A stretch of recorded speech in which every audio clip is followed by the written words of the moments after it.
One love, God bless.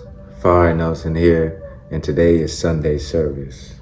So today, I'm gonna pick a random verse out of my Bible, and we're just gonna reason on it and see what inspiration comes up to I and I.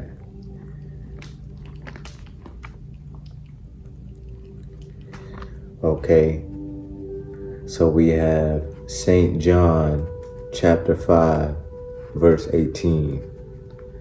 And I only have one small section of it highlighted, so maybe I'll read around it to make more context clues to see where we're at right now. So, St. John chapter 5, verse 18. Therefore the Jews sought the more to kill him, because he not only had broken the Sabbath, but also that God was his Father, making himself equal with God. So I'm pretty sure this is during the time when Jesus was healing people in front of other people during Sabbath days, during days when we're supposed to rest, days where everybody was supposed to not do any work or supposed to just use that day just to worship the Most High and not do any type of other type of work in any other direction. We're only working to serve the Most High and to be with family and things like this. But Jesus would sometimes see people in need and would help them, even if it is Sabbath day, because Jesus felt that Sabbath was important, but so is his people. You know, Jesus at one point stated to them like this: if you saw an ox in the field, wander off into the woods, knowing that it surely will be eaten in a matter of time by, a fierce animal, or just be lost and will suffer, are you going to leave that ox that you clearly see wandering away from the rest of the ox in the field just because it's Sabbath day? You're not going to go get that ox. You only have 10 of them, but you're just letting that one go just because it's Sabbath day? No, before even thinking, you're going to run and go help that ox and help guide it back to the pack. And this is what Jesus means by committing these acts on the Sabbath day that people think that may have been blasphemous or a sin, because we're supposed to be resting, supposed to be doing nothing. But Jesus is clearly saying that that's not exactly what the Most High means for a day of rest. It just means a day of rest is a day of not doing work and strenuous labor and stuff like this. But like I said, we should be serving the Most High in all ways that we can. We should still be giving back to those in need on our Sabbath days. We still should be cooking amazing healing foods for our families on these Sabbath days. We should still be enjoying our time and getting back in nature on Sabbath days. It doesn't mean just staying in the house and being completely oblivious to the world and the sufferings of the world. No, it means that you're not going out of your immediate way to go do stuff so that you can profit, or so somebody else can profit, or this and that. We should be doing things on Sabbath days, on days of our rest, to help heal us mentally, physically, and spiritually, like helping others, or even if it's, like I said, cooking and spending time with family. This is what the Sabbath day is for. This is what a day of rest is for. We shouldn't be working, 7 days a week straight with no rest. This is going to get you a lot of money maybe, and sometimes it doesn't. Sometimes it only breaks even. But working 7 days straight might get you a lot of money, but it will cause way more effects to you in the long run. And we have to realize that it's a blessing to be able to rest. It's not as simple as a demand or because it's Sabbath day and you're not resting, that you're a complete sinner. No, some people have to work. Some people feel like they have to work. That's what I should really say, because That's what it really is. It's a feeling because we can't get out of this cycle of lack, honestly, as sad as it is, because this is a cycle that a lot of us are in. And we see people doing stuff on the Sabbath day, and we thinking the same thing, that, dang, what are they doing? Why are they working right now? But it's because some people need help. Some people are waiting for people like you to see them working and struggling on the Sabbath day, on their day where they're supposed to be resting, and helping them, give them some wisdom so that they can free themselves mentally, physically, and spiritually. This is what Jesus would do. Maybe that man was suffering on that Sabbath day, but he won't suffer on the next because he ran into the right person.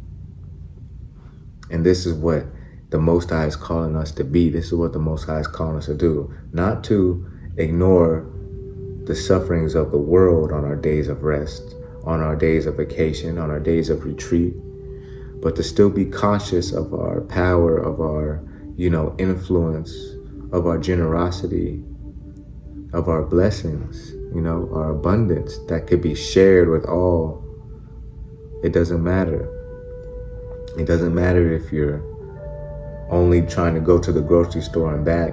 And this is on any day, because Sabbath day, days of rest, people kind of get into these modes all the time where they think, oh, I'm on autopilot. Like, nobody talked to me. Nobody, asked me for anything. Nobody, nothing. They just go to the store and they're not trying to hear nobody, help nobody, nothing. But even on those times where we think that we should be resting, or we had a long day and we don't want to talk to nobody, or we think that we should just, blank everybody out and put headphones in, we still need to be focused on where the divine is leading us, where the divine is guiding us, who is needing that extra help in hand, who can't reach that product on the top shelf.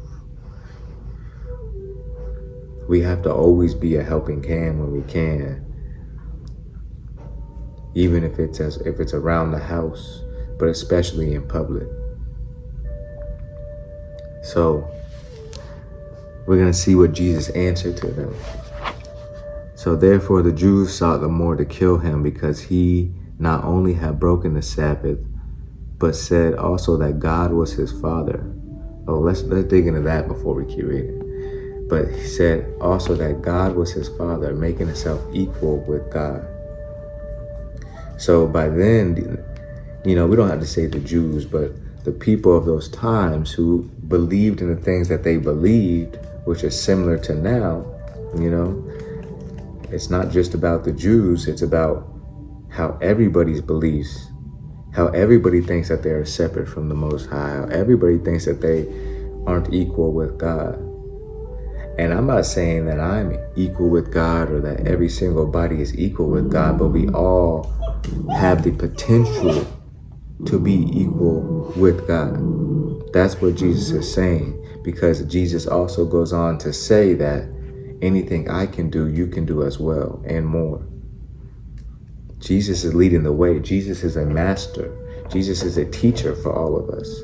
We know we can't be led to the Most High without a teacher, without someone to help guide us, without, maybe we need a lot of teachers, lots of times.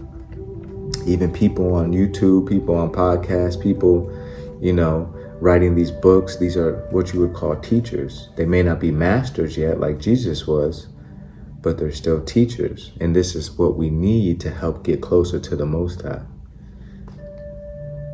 So we can always have a connection with the Most High, because we know that, just like Jesus said, God was his father, making himself equal with God. By equal, he doesn't mean equal in power, equal in mastery of the universe, equal in creation just out of thoughts, even though we all can create just out of thoughts. He means equal like he is made with God. God made him through God, and from that we are as one with God. Every single body has been created from the Most High. Every single body is a part of the Most High, as the Most High, as one. It's almost like we might realize we are a cell, just a skin cell on a finger, right? And this is all we think we are. We think we are a skin cell on a finger. We realize that we are part of a whole world, but our world is much bigger than just the finger. But we are only able to see that we are a skin cell on the finger, and we think that we have all of it figured out. When really there's a whole body that we are a part of, and the whole body only really sees a finger. The whole body also sees the rest of the hand, but it's not counting every single skin cell. It's relying on every single skin cell to help that body to feel the sensations that it's supposed to feel. And this is what we are, and we have disconnected from that. We all come from the Most High. We're all equal to the Most High because we all are the Most High, but we just are so focused on just the finger, we don't realize there's a whole body. And that whole body is within. It's not going outward. It's not this and that. It's coming to a realization within, connecting with the Most High within, through and throughout. We're not going to see physical evidence 9 times out of 10. There might be some more physical evidence come out. There's caves being discovered, this and that. There's what Jesus was wrapped in was discovered. There's supposedly the staff that stabbed Jesus was discovered. But evidence of actual Yahweh, evidence of actual God, most likely won't be discovered because it's something that is within. It's something that is without sight, without sound, without taste. It's not a specific thing. It's not a specific drawing. That's why people worship Jesus and don't realize that they really just need to be worshiping the Most High, which is not an image. Jesus is simply the image closest to the Most High. Jesus is the right-hand man of the Most High, so he is the closest image we have to the Most High. And I don't want people to forget this. I know a lot of people might interpret the Bible many different ways and think that we should be praising Jesus, but we should be praising the Most High always in whatever original name that is, whether it's Elohim, Yahweh, Jehovah, Jah, God, whatever you want, whatever your ancient text says, whatever ancient text you want to go by. But that is who we praise. That is who is the creator. That is who we are one with. That is who is within us when we go into these deep meditations and get these downloads of wisdom. So Jesus said also that God was his Father, making himself equal with God. So then Jesus answered and said unto them, the people that were judging him, persecuting him, wanting to kill him, Jesus answered and said unto them, Verily, verily, I say unto you, the Son can do nothing of himself, but what he seeth the Father do. He said, the Son can do nothing of himself, but what he seeth the Father do. For what things soever he doeth, these also doeth the Son likewise. For the Father loveth the Son, and showeth him all things that himself doeth. And he will show him greater works than these, that ye may marvel. Wow.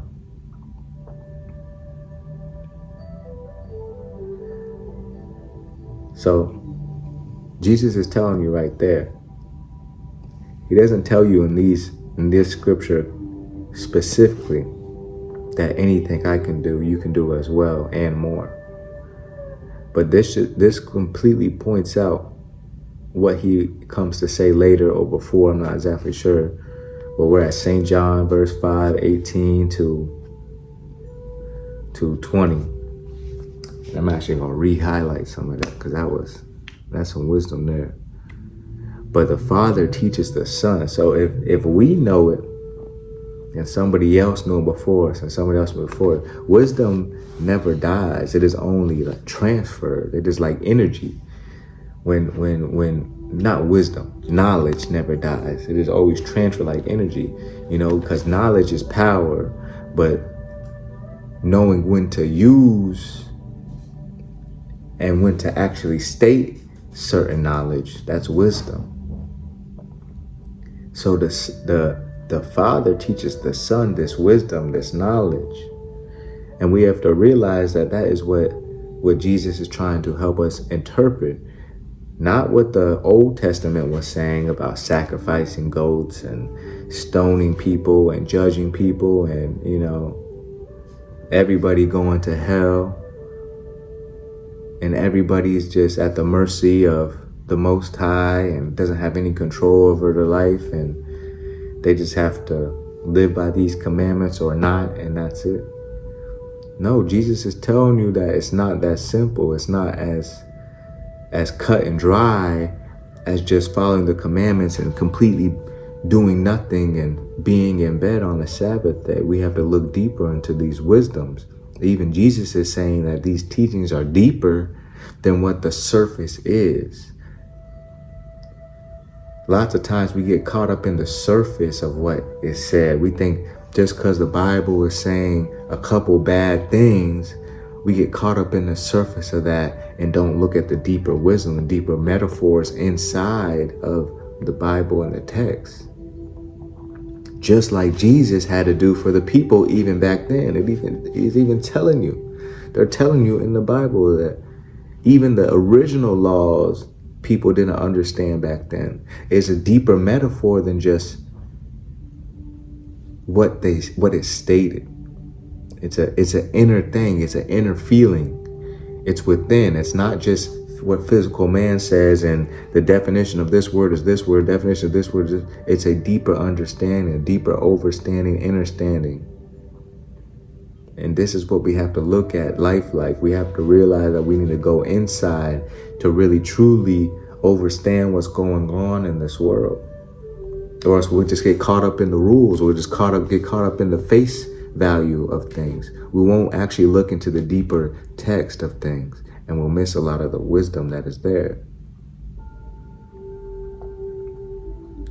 So look deeper into your text. Look deeper into yourself. Do your meditations and your prayers and realize that not everything that you read or think that you know as law isn't as always cut and dry as you think.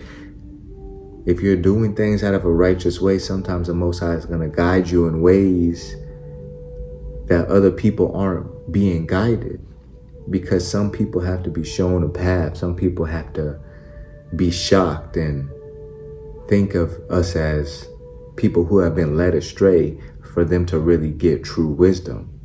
Because knowing when to use knowledge is wisdom.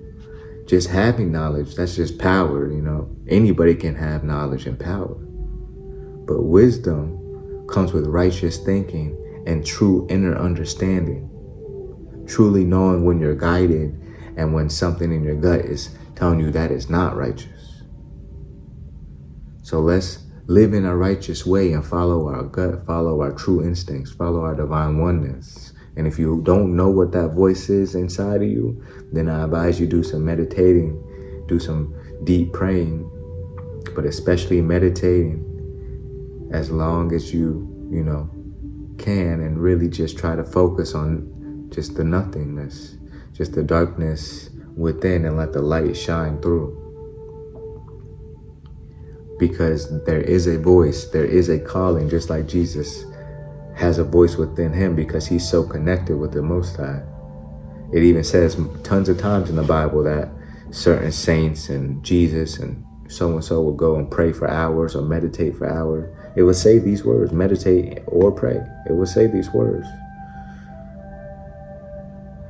So we have to use the knowledge that we have correctly so that we gain this wisdom and that we're able to help people no matter what day it is, no matter what time it is. If you know it's something righteous, then stick with it. If you know it ain't righteous, then keep on having and enjoying your Sabbath day and let that person figure it out. But if you see someone in need, you see someone that is, that needs help, not for selfish reasons, but because they need help. They're confused. They're filled with iniquity. They're filled with grief. They're filled with doubt. They're filled with anxiety. They're filled with depression. They're filled with actual physical pain.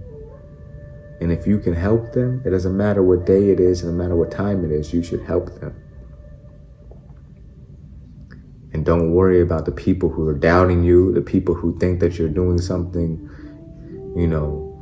malicious, you're doing something that you shouldn't be doing, because if you know that it's coming from a righteous place and you have truly been doing the spiritual work to know what is righteous and what's not, you're following the law, not the law of man, but the law of the Most High, then you must keep going down that path. You must keep guiding people to see the truth. Dr. Sebi came across a lot of people that wanted to, do the same things that they were doing to Jesus. Yaki Oaken is coming across a lot of people that doing the same things they're doing to Jesus, because these people are healing people. These people are showing that the big corporations and stuff like this and the laws of man is not real laws. And it's not sin. It's not hate. It's not blasphemy. It's the truth. So we have to realize that we can be this beacon of light, these people that are healing people and showing people that things are much deeper than they seem. We don't have to be so strict on ourselves and so hard on ourselves and so hard on each other. Just show love, and love will show back to you in many, many ways of this universe.